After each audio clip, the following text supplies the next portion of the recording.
Savol: ba'zilar hajga borish haqida gap ketganda Alloh chaqirsa albatta boraman degan gapni aytayotganini eshitamiz.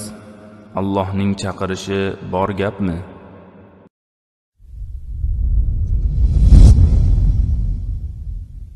Bir odam hajga yo'l oldi va uning arkonlarini talab etilgan ko'rinishda bajardi. Ihrom bog'lab tavofi qudumni, ya'ni yangi kelish tavofini ham aytilgan tartibda qildi. Keyin sa'i qildi, so'ngra Minoga bordi.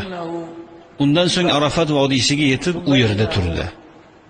Bori azza va jalla Arafatda unga tajalli qildi, ya'ni o'z marhamatini unga to'la namoyon etdi. U yig'lab Allohga duo qildi. Alloh taolodan yordam berishini va uning tavfiqini so'radi. Xo'p, endi ushbu fazli marhamatni senga kim berdi? Kim senga ikrom ko'rsatdi?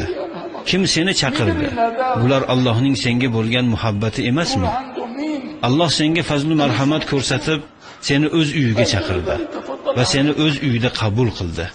Alloh seni qabul etdi. Sen haj arkonlarini bajarmoqdasan. Sening Arafatda turishingni qabul etdi. Sen Allohga zorlanib tavba tazarru qilding. Alloh qabul qilib, Arafatdan Muzdalifaga bording. Endi sen ushbu ilohga shukrlar qil.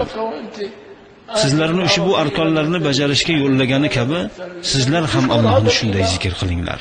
Aytingki: ey Robbim, men kim edimki, sen meni o'z uyingga chaqirding? Men kim edimki, ushbu buyuk arkonlar bilan menga izzat ikrom ko'rsatding?